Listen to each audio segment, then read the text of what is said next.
So hello guys, आज हम बात करने वाले हैं अपने यूनिट 4 की, जो कि लॉ एंड डेवलपमेंट की बुक है। उसका चैप्टर 4 है, उसे आज ख़त्म करने वाले हैं। ये हमारा फाइनल चैप्टर होने वाला है। इसके बाद उसके रिलेटेड कोई और वीडियो नहीं आएगी। इसके अंदर हम बात करेंगे, कुछ 3-4 इंपॉर्टेंट क्वेश्चंस हैं जो कि मुझे रेलेवेंट लगे एग्ज़ाम के पर्सपेक्टिव से, सो वो मैंने इसमें पुट किए हैं। ठीक है, सबसे पहले बात करते हैं क्वेश्चन नंबर फर्स्ट की। तो क्वेश्चन नंबर फर्स्ट क्या कहता है हमारा, संपत्ति का अधिकार और अनुबंध प्रवर्तन मीन्स के कॉन्ट्रैक्ट इन्फोर्समेंट आर्थिक विकास में किस प्रकार योगदान करते हैं। तो हमें सिंपल इस क्वेश्चन के अंदर ये बताना है कि जो संपत्ति का अधिकार है, प्रॉपर्टी राइट्स हैं, वो कॉन्ट्रैक्ट इन्फोर्समेंट आर्थिक विकास में किस प्रकार योगदान करते हैं। ठीक है, तो सबसे पहले बात करते हैं कि इसका इंट्रो देख लेते हैं। सबसे पहले इसका इंट्रो क्या कहता है, संपत्ति का अधिकार और कॉन्ट्रैक्ट इन्फोर्समेंट आर्थिक गतिविधियों में स्थिरता, विश्वास और प्रोत्साहन प्रदान करते हैं।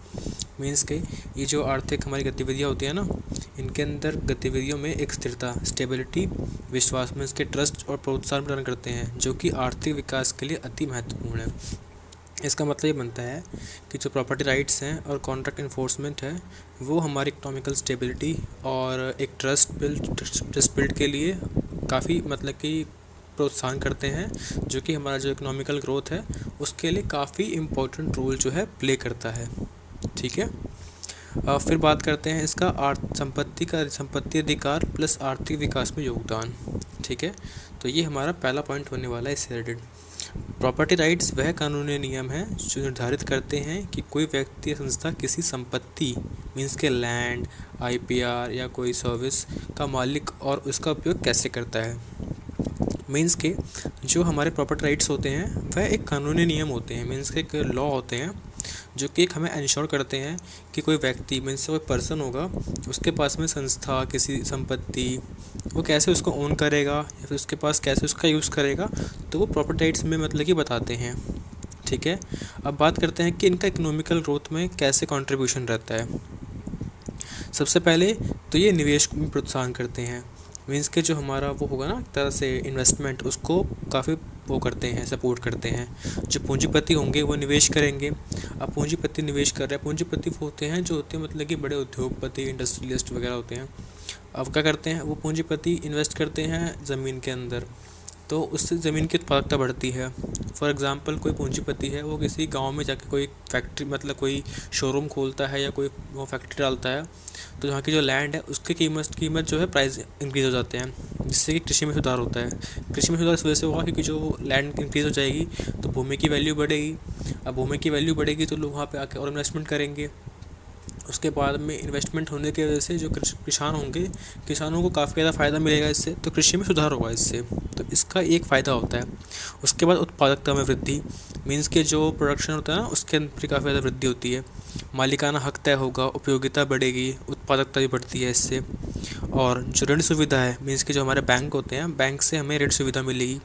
अब कुछ ना NBFI होते हैं, मीन्स के नॉन बैंकिंग फाइनेंशियल इंस्टीट्यूशन जिन्हें कहते हैं, नॉन बैंकिंग फाइनेंशियल इंस्टीट्यूशन होते हैं, FIT। ठीक है, ये ऋण सुविधा आसान करते हैं, मीन्स के अगर ये लोन वगैरह देंगे तो काफ़ी आसान रहेगा लोगों को।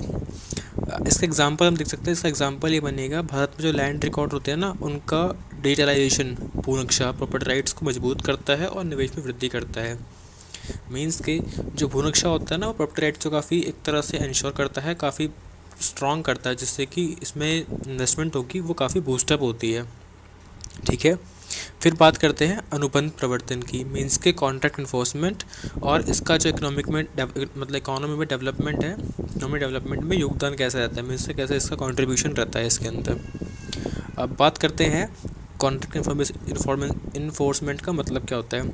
यह वह कानूनी प्रक्रिया है जो सुनिश्चित करती है कि व्यापारिक समझौते का पालन हो, जैसे बिक्री, सेवा, ऋण, अनुबंध, मीन्स के इन सभी का जो है पालन हो, एक तरह से उल्लंघन पर सजा व सुनवाई मिले। मीन्स के एक तरह से ये वह कानूनी प्रक्रिया हो गई जो इन सब को तो मतलब कि इंश्योर करे कि इनका पालन हो, और अगर इनका उल्लंघन होता है तो उस पर सज़ा का प्रावधान भी हो, उस पर सुनवाई भी हो। ठीक है, सो ये हमारा मतलब कि सेकंड पॉइंट रहा। अब बात करते हैं इसका कंट्रीब्यूशन क्या रहता है हमारे इकोनॉमिक डेवलपमेंट में। सबसे पहला विश्वास निर्माण में इसके जो है बिल्ड ट्रस्ट करता है व्यापारिक लेन देन के अंदर। अब आप इससे समझ सकते हैं कि अगर दो व्यापारी होंगे, आपस में व्यापार करेंगे और उनके बीच में काफ़ी एक व्यापारिक समझौते का पालन रहेगा, तो उनके बीच में विश्वास बना रहेगा, क्योंकि जो कानूनी प्रक्रिया है वह काफ़ी स्ट्रांग है। वह सुनिश्चित करती है कि आप दोनों लोग जो हैं एक दूसरे के साथ व्यापार कीजिए। अच्छा खासा व्यापार करने के बाद में आप लोगों का ट्रस्ट बनाना चाहिए, जिससे कि आपके जो ट्रस्ट है एक दूसरे के बीच में वो काफ़ी स्ट्रांग रहेगा। फिर आती है जोखिम में कमी। जोखिम में कमी इस वजह से आती है, व्यवसायी जो है लंबी अवधि के सौदे कर पाते हैं इससे, क्योंकि कानून मजबूत है। तो वो चाहते हैं कि अगर वो चाहेंगे कि हाँ कानून मजबूत है, वो हमारी सेफ्टी के लिए आगे है कि हमें रिस्क नहीं लेना पड़ सकता, हम रिस्क ले सकते हैं इस चीज़ में कि अगर कुछ भी कल कल कोई बात होती है, कुछ गलती होती है, तो उसको लेके हम बैठे हैं, कानून हमारी हेल्प करेगा। ठीक है, इससे निर्यात बढ़ता है। जैसे कि इंफ्रा प्रोजेक्ट होते हैं ना, इंफ्रास्ट्रक्चर प्रोजेक्ट जो भी होते हैं, आधारभूत संरचना वाले प्रोजेक्ट होते हैं, वो काफ़ी ज़्यादा डेवलप होते हैं। इसके बाद बाजार विस्तार होता है, मीन्स के जो बाज़ार है वो एक्सपैंड होता है। व्यापारिक संबंध सुरक्षित राष्ट्रीय अंतर्राष्ट्रीय हो सकते हैं। मीन्स के अगर हमारे कानून जो है वो स्ट्रांग होंगे, तो जो हमारा बाज़ार है वो भी काफ़ी स्ट्रांग परफॉर्म करेगा, और वो नेशनली इंटरनेशनली परफॉर्म करने में काफ़ी हेल्पफुल रहेगा हमारे लिए। एग्जाम्पल के लिए हम बात कर सकते हैं इंडिया में IBC, मीन्स के इंसॉल्वेंसी और बैंकरप्सी कोड। मीन्स के कॉन्ट्रैक्ट का जो उल्लंघन के मामले होते हैं ना, उसको तेज़ी से निपटाने में काफ़ी निवेशकों का भरोसा बढ़ाता है। मीन्स कि जो भी कानूनी मामले होते हैं जो कि कॉन्ट्रैक्ट का उल्लंघन करते हैं, इनका पालन नहीं करते, तो उससे रिलेटेड जो भी मतलब के मामले होंगे, केस होंगे, उनको ये IBC है काफ़ी जल्दी सॉल्व करता है। इससे कि लोगों का ट्रस्ट बना रहता है लोगों के बीच में कि हाँ हमारे पास भी लॉ है, हम उससे अपना जो भी उनके मामले हैं, मुद्दे हैं, कानूनी इश्यूज़ हैं, वो उनको स्ट्रॉन्ग कर सकते, उनको मतलब सॉल्व कर सकते हैं। ठीक है, सो अब बात करते हैं अपनी क्वेश्चन नंबर 2 की। औद्योगिक विकास के संदर्भ में एंटी ट्रस्ट लॉ और प्रतिस्पर्धा नीतियों की व्याख्या करें। मीन्स के जो एंटी ट्रस्ट लॉ होते हैं और प्रतिस्पर्धा नीतियाँ होती हैं, उनकी व्याख्या करनी है हमें इकोनॉमिकल डेवलपमेंट के कॉन्सेप्ट में। ठीक है, सबसे पहले देखते हैं इसका इंट्रोडक्शन क्या कहता है। ये प्रतिस्पर्धा विरोधी कानून वे नियम हैं जो बाजार में प्रतिस्पर्धा को बढ़ावा देने और अनुचित व्यापारिक प्रथाओं को रोकने के लिए बनाए जाते हैं। मीन्स के वह कानून जो बाज़ार के अंदर प्रतिस्पर्धा, मीन्स के एक तरह से प्रतिस्पर्धा को बोलते हैं वो कंपटीशन, उसको बढ़ावा देते हैं ताकि एक फेयर कंपटीशन बना रहे और जो है काफ़ी अच्छा बाज़ार परफॉर्म कर पाए। और जो व्यापारिक अनुचित प्रथाएं हैं, मीन्स के जो अनलॉफुल एक्टिविटीज़ हैं, जो मतलब कि सही नहीं है व्यापार के अंदर बाज़ार में, उनको प्रथाओं को रोकने के लिए बनाए जाते हैं, उनको रोकते हैं, उनको बढ़ने नहीं देते। जैसे कि एक होता है ना, दास प्रथा वगैरह हुआ करती थी पहले टाइम में, तो ये मतलब कि व्यापारियों के अंदर काफ़ी पुरानी प्रथा थी, इसको रोकने के लिए वैसे कानून बनाए गए थे। तो वैसे ही जो व्यापारिक प्रथाएं होती हैं, अनुचित व्यापारिक प्रथा होती हैं, उनको रोकने के लिए ये कानून बनाए जाते हैं। मीन्स के इन लॉ का निर्माण होता है। फिर बात करते हैं evolution of anti trust law in India. Means के जो अपना एंटी ट्रस्ट लॉ है इंडिया के अंदर कैसे इसका रिफॉर्मेशन हुआ। सबसे पहले प्रतिस्पर्धा भारतीय अर्थव्यवस्था की शुरुआत का इतिहास 1969 से रहा है। मीन्स के 1969 के अंदर से ही जो है प्रतिस्पर्धा, मीन्स कंपटीशन भारतीय अर्थव्यवस्था के अंदर आ गया था। ठीक है, उस टाइम पे MRTP एक्ट लाया गया, मोनोपोलाइज मीन्स के monopoly and restrictive trade protective act. Means के monopoly and restrictive trade practices act लाया गया था। ठीक है, यह एक अधिकार की शक्तियों का संकेंद्रण ना हो, उपभोक्ताओं के हित व ध्यान रखकर। मीन्स के ये एक्ट क्यों लाया गया था? ये एक्ट इसलिए लाया गया था कि जो एकाधिकार है, मीन्स के एक कंपनी का राइट है वो पूरे बाज़ार पे फैल रहा है, वो ना हो, शक्ति का संकेंद्रण ना हो। मीन्स के एक कंपनी के हाथ में किसी भी सेक्टर को लेके उसकी सारी पावर ना पहुंच जाए। फॉर एग्जांपल एक कार बनाने की कंपनी है, मीन्स कार बनाने की कंपनी है, जैसे कि हम बात करते हैं महिंद्रा की आज के टाइम पे। ठीक है, अब इसको हम ऐसे समझ सकते हैं कि उस टाइम पे अगर महिंद्रा कार बनाने की कंपनी रही होगी तो वो काफ़ी अच्छी कार बनाती होगी। मतलब कि एक वही कंपनी थी जो काफ़ी बेस्ट कार बनाया करती थी, तो वो अपना प्राइस जो है अपने हिसाब से मतलब कि वो करेगी, इंक्रीज़ करेगी कि हमें क्या रखना है, रखना किस प्राइस रेंज में बेचना है और कार में क्या फंक्शंस देने हैं, वो डिसाइड अपने हिसाब से करेगी। जो अदर कंपनियाँ होती थी ना, वो उनको बढ़ने नहीं देती थी। ऐसा एग्जाम्पल हम एज्यूम करेंगे, माने ऐसा एग्जाम्पल है नहीं, ऐसा हम एज्यूम करेंगे। ठीक है, और जो उपभोक्ताओं के हित हैं उनका ध्यान नहीं रखा जाता था। तो इन सभी बातों का ध्यान रखते हुए इस एक्ट को लाया गया। बट ये एक्ट भी ना इनफ नहीं था, मतलब कि उस टाइम तक, एक मिनट, सो ये एक्ट भी इनफ नहीं था उस टाइम पे। तो उसके बाद में लाया गया कंपटीशन एक्ट 2002, जो मतलब कि इसको इंट्रोड्यूस किया गया था इंडियन लॉ सिस्टम के अंदर। MRTP को निरस्त किया गया। उसके बाद में CCI competition commission of India की स्थापना की गई। जो MRTP है ना, इसको एक तरह से ख़त्म कर दिया गया था, क्योंकि इसके ज़्यादा मतलब कि फ़ायदे नहीं मिल रहे थे, क्योंकि ये बाज़ार के अंदर जितनी भी प्रॉब्लम्स थी उनको सॉल्व करने में काफ़ी लो परफॉर्म कर पा रहा था। तो उसको देखते हुए इसको हटाया गया, कंपटीशन एक्ट 2002 लाया गया। उसके बाद में कंपटीशन कमीशन ऑफ इंडिया की स्थापना की गई। Then CCI has power to examine प्रतिस्पर्धा विरोधी आचरण, एकाधिकार बनाने से रोकने व बाजार में मुक्त प्रतिस्पर्धा सुनिश्चित करना। मीन्स कि CCI के पास में ना पावर हुआ करती थी कि जो प्रतिस्पर्धा विरोधी आचरण है इसको रोके, ठीक है, एक अधिकार बनने से रोके, वह बाज़ार के अंदर मुक्त प्रतिस्पर्धा, मीन्स के एक तरह से ओपन कंपटीशन है उसको बढ़ावा दे, मीन्स के उसको सुनिश्चित करे। अब प्रतिस्पर्धा जो होगी वो सबके बीच में इक्वल होनी चाहिए। किसी को ये तो है नहीं कि आपको हम कुछ रिसोर्सेज दे रहे हैं जिससे कि आप ज़्यादा बूस्टअप हो पाओ और दूसरी कंपनी इसको नहीं देंगी जिससे कि वो ज़्यादा परफॉर्म कर नहीं पाएगी। तो ये उसको रोकने के लिए बनाया गया था, ठीक है। अब बात करते हैं इसका औद्योगिक विकास में क्या योगदान रहा है, ठीक है। सो इसका एकाधिकार को रोकना और बाज़ार में प्रवेश को सुगम बनाना था। मीन्स के जो एक तरह से एक आदमी का एक अधिकार होता था ना, किसी कंपनी का एक अधिकार बन जाता था, उसको रोकना व बाज़ार के अंदर इन्वेस्टमेंट को सुगम बनाना था।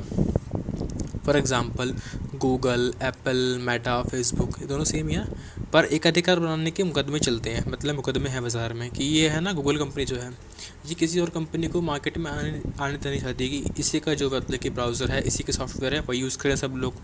एप्पल कंपनी जो है अपने प्रोडक्ट्स को इतना मतलब कि परफेक्ट बनाती है कि कोई और कंपनी उसे बीट ही नहीं कर पाती है। मेटा, फेसबुक है, इनके पर तो मतलब बहुत से एलिगेशंस लगे हुए हैं आज के टाइम पे, न्यूडिटी सपोर्ट करने के लिए, और जितने भी मतलब कि पोर्नोग्राफी हो गया या फिर जितने भी अदर कंटेंट वगैरह सब मतलब कि एक तरह से करने के लिए, तो इनका हब बन चुका है। तो इसको रोकने के लिए ये इन पे काफ़ी मुकदमे चल रहे हैं। भारत में CCI जो हमने बात की थी, कंपटीशन कमीशन ऑफ इंडिया द्वारा इन पर ध्यान केंद्रित है ताकि यह अन्य छोटी कंपनियों को मतलब कि दबा ना पाएँ। एग्ज़ाम्पल के लिए इंशॉर्ट जो है एक इंडियन कंपनी है, बिहार के एक न्यू एज बॉय ने मतलब कि इसको डेवलप किया है, मतलब कि उसका ये स्टार्टअप है। अब वो क्या करता है ना, मतलब कि इन शॉर्ट में क्या होता है, एक तरह से आपको न्यूज़ मिल जाती है, मतलब कि जितनी भी एक पेपर के अंदर न्यूज़ छपती है वो 30 वर्ड में 50 वर्ड में आप पढ़ पाते हो उसको, ठीक है।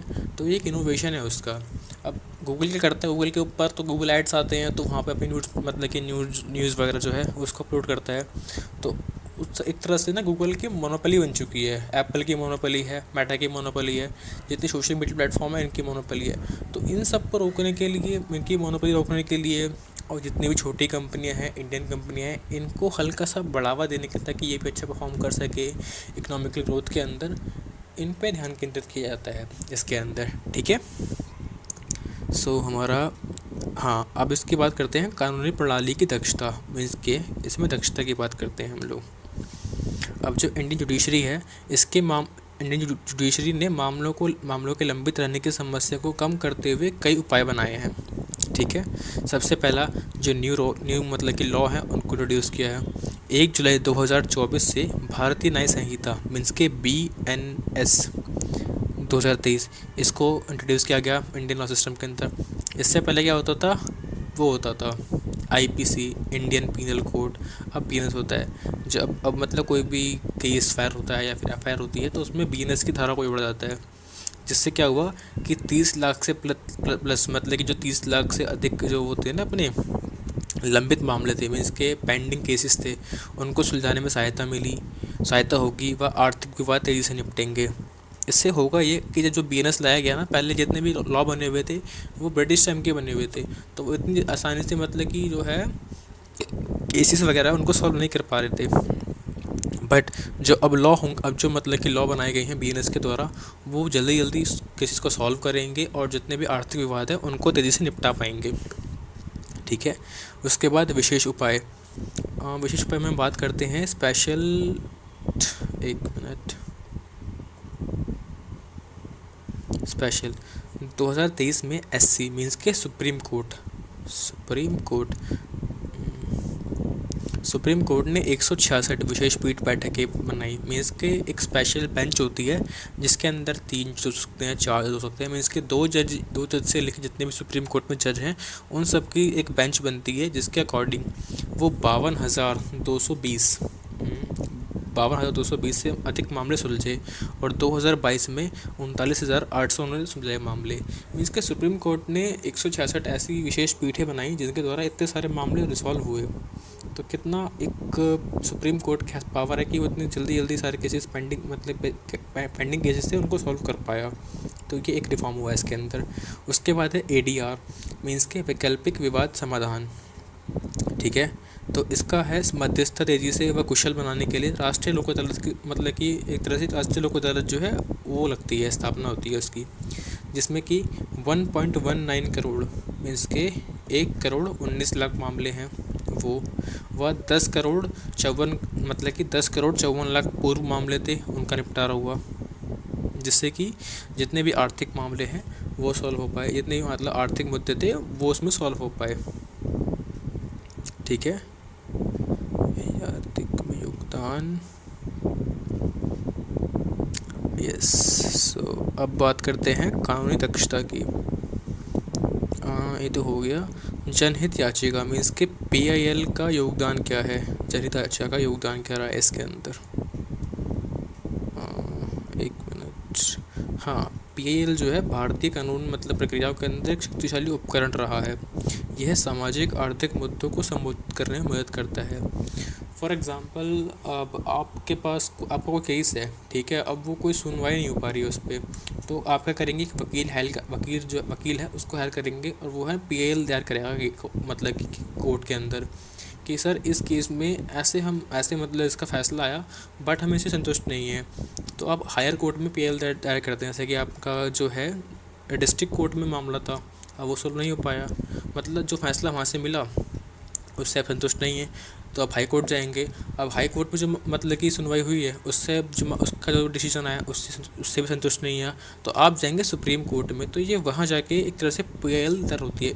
PIL का मतलब होता है पब्लिक इंटरेस्ट लिटिगेशन। ठीक है, PIL ने सरकारों व गरीब व शोषित वर्गों के प्रति आर्थिक सामाजिक रूप से जवाबदेह बनाया है। मीन्स कि PIL जो होती है सरकार को गरीबों व शोषित वर्ग मीन्स कि जितने भी SC ST OBC EWS इन सब वर्गों के प्रति आर्थिक सामाजिक रूप से जवाबदेह बनाया है।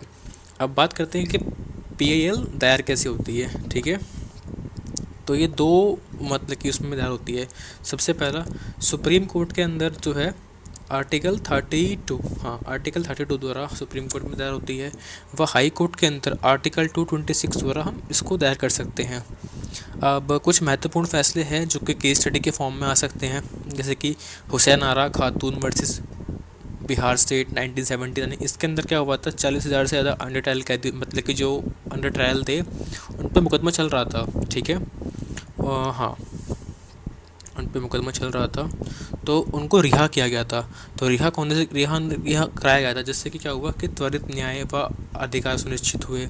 यह आर्थिक न्याय को बढ़ावा देता है। मीन्स कि एकदम सडन उनको न्याय मिल गया था इसके द्वारा। फिर बात करते हैं MC मेहता वर्सेस भारत संघ का मामला हुआ था। ठीक है, यह गंगा नदी के प्रदूषण पर नियंत्रण लगाकर आर्थिक गतिविधियों को सुरक्षित किया, जल आधारित उद्योग को लाभ पहुँचाता है। मीन्स कि जो गंगा नदी का प्रदूषण था ना उसको नियंत्रित करने के लिए आर्थिक गतिविधियों को सुरक्षित किया व जल आधारित उद्योग को लाभ पहुँचाया, मतलब कि जो जितने भी जल आधारित उद्योग होते हैं उनको लाभ पहुँचाने के लिए किया जाता है। ठीक है, अब बात करते हैं अपने नेक्स्ट क्वेश्चन की। How does the make in India initiative contribute to industrial growth and economic development. Means कि जो हमारी एक मेक इन इंडिया इनिशिएटिव है उसने भारत की अर्थव्यवस्था में किस प्रकार योगदान दिया है। ठीक है, सबसे पहले देखते हैं इसका इंट्रो क्या हो सकता है। मीन्स के इसका intro, so make in India 25 सितंबर 2014 को PM नरेंद्र मोदी, जो कि वर्तमान में भी भारत के प्रधानमंत्री हैं, उनके द्वारा शुरू की गई एक भारतीय उद्योगों की आर्थिकी वृद्धि को बढ़ावा देने के लिए एक महत्वपूर्ण पहल थी। यह 25 प्रमुख क्षेत्रों पर ध्यान केंद्रित करती है, जैसे कि एरोस्पेस, रक्षा, ऑटोमोबाइल, IT, ताकि भारत को वैश्विक विनिर्माण केंद्र बनाया जा सके। ठीक है, अब बात करते हैं अपने नेक्स्ट क्वेश्चन की। How does the make in India initiative contribute to industrial growth and economic development. Means के इसका intro, so make in India 25 सितंबर 2014 को PM नरेंद्र मोदी, जो कि वर्तमान में भी भारत के प्रधानमंत्री हैं, उनके द्वारा शुरू की गई एक भारतीय औद्योगिक आर्थिकी वृद्धि को बढ़ावा देने के लिए एक महत्वपूर्ण पहल थी। यह 25 प्रमुख क्षेत्रों पर ध्यान केंद्रित करती है, जैसे कि एरोस्पेस, रक्षा, ऑटोमोबाइल, IT, ताकि भारत को वैश्विक विनिर्माण केंद्र बनाया जा सके। इसका सिंपल सा मतलब ये निकलता है कि 25 सितंबर 2014 को पीएम नरेंद्र मोदी ने इस इनिशिएटिव को शुरू किया था, जिससे कि औद्योगिक व आर्थिक वृद्धि को बढ़ावा मिल सके। ठीक है, इसके अंदर 25 मुख्य सेक्टर हुए हैं। ठीक है, जैसे कि aerospace, defence, automobile, information technology, जिससे कि आने वाले टाइम में, जो कि मतलब अब टाइम चल रहा है वह टाइम आगे आएगा, उसके अंदर वैश्विक विनिर्माण मीन्स कि हम वैश्विक विनिर्माण का केंद्र बना सके भारत को। ठीक है, तो सबसे पहले देखते हैं इसका डिफरेंस, मतलब कि इसका आर्थिक औद्योगिक विकास में क्या योगदान रहा है, फिर देखेंगे कि इसका आर्थिक विकास में क्या योगदान रहा है। सबसे पहले बात करते हैं इसका विदेशी निवेश का आकर्षण हुआ है, मतलब कि जो विदेशी निवेश है उसमें काफ़ी वृद्धि हुई है, ये अपना औद्योगिक वाले के अंदर आता है। ठीक है, मतलब कि 2015 में जो हमारा एफडीआई था, मीन्स के फॉरेन डायरेक्ट इन्वेस्टमेंट था, वो $63 बिलियन था, और 2016 में ये $60 बिलियन था। तो इस तरह से इसमें एक फ़ायदा हुआ है, रोज़गार सृजन हुआ है। 2020 तक 100 मिलियन नौकरियाँ, जो कि 2025 तक का इसका उद्देश्य था, उसका लक्ष्य बनाया गया था, जो कि मतलब धीरे धीरे पूरा हो रहा है। बुनियादी ढांचे का विकास, जैसे कि गलियारे, दिल्ली मुंबई, अमृतसर कोलकाता, बेंगलोर मुंबई, चेन्नई बेंगलुरु, विजयवाड़ा चेन्नई, पोर्ट, हवाई अड्डे, हार्बर। ठीक है, इन सब का विकास हो रहा है। ठीक है, जैसे कि अभी केरला के अंदर जिंजियांग पोर्ट का निर्माण किया गया है, जो कि PPP मॉडल पे बेस है, प्राइवेट पब्लिक पार्टनरशिप पे है। ठीक है, इसको अडानी ग्रुप ने बनाया है। ठीक है, और इससे टेक्नोलॉजी ट्रांसफ़र व नवाचार में फ़ायदा मिला, जैसे कि MNC के साथ साझा टेक्नोलॉजी ट्रांसफ़र को वृद्धि हुई है, मीन्स कि उनके साथ हम टेक्नोलॉजी शेयर कर पा रहे हैं, और जो इंडियन बेस्ड कंपनी है वो भी काफ़ी डेवलप हो पा रही है इससे। ठीक है, फिर हम बात करते हैं आर्थिक विकास में योगदान क्या रहा है। जीडीपी में विनिर्माण का योगदान काफ़ी बड़ा है, जैसे कि 16% से 25% तक बढ़ाया है 2025 तक। मीन्स कि जीडीपी के अंदर जो हमारा विनिर्माण सेक्टर हुआ करता था, उसका योगदान काफ़ी बड़ा है, 16 से 25% हो गया है। ठीक है, स्थानीय निर्माण को बढ़ावा मिला है, जैसे कि निर्यात में बढ़ोतरी हुई है। जो जितने भी लोकल मतलब के क्षेत्र होते थे, उनके बेस पे जो छोटे छोटे उद्योगपति होते थे, उद्योग होते हैं, कारीगर होते हैं, उन्होंने निर्यात को बढ़ावा दिया है। वैश्विक प्रतिस्पर्धा में सुधार आया है, मीन्स के जो एक वर्ल्ड लेवल पे जितने भी कंपटीशन है उसमें एक तरह से काफ़ी डेवलपमेंट हुआ है, साइंस एंड टेक में और औषधियों में, जेनरिक मेडिसिन वगैरह में। ठीक है, फिर बात करते हैं सतत विकास की, मीन्स के सस्टेनेबल डेवलपमेंट की। एक तरह से नवीकरणीय ऊर्जा में भारत अग्रणी रहा है, हवा में 4% व सौर ऊर्जा में 6ठा स्थान भारत का इस टाइम पे रहा है। ठीक है, अब कुछ इसके ना सहायक योजनाएं भी चली, जैसे कि अपना skill India, startup India, digital India, smart city mission, PMJDY। इनके बारे में हल्का समझ लो, जैसे कि स्किल इंडिया, इसके द्वारा 10 मतलब कि 10 मिलियन लोगों को हर साल प्रशिक्षित करना है, मीन्स कि उनमें कुछ ना कुछ एक तरह से स्किल सिखाना है, उन्हें शिक्षा देनी है अच्छी तरह से। स्टार्टअप इंडिया का मतलब है कि जितने भी भारत के अंदर स्टार्टअप वगैरह हैं उनको प्रमोट करना, उन्हें एंजल इन्वेस्टर प्रोवाइड कराना, उनको इन्वेस्टमेंट देना। डिजिटल इंडिया का मतलब है भारत के जितने भी सरकारी दफ्तर हैं व लोग हैं उनको डिजिटली जोड़ना। स्मार्ट सिटी मिशन का मतलब है 100 से अधिक स्मार्ट सिटी मतलब कि बनाना। PMJDY का मतलब है प्रधानमंत्री जन धन योजना, जिसके तहत 356 मिलियन बैंक खातों को खोला गया, जिससे कि लोग उसमें एक तरह से आर्थिक विकास को सपोर्ट कर सकें। ठीक है, सो इतना हमारे क्वेश्चंस थे जो कि हमने देखे।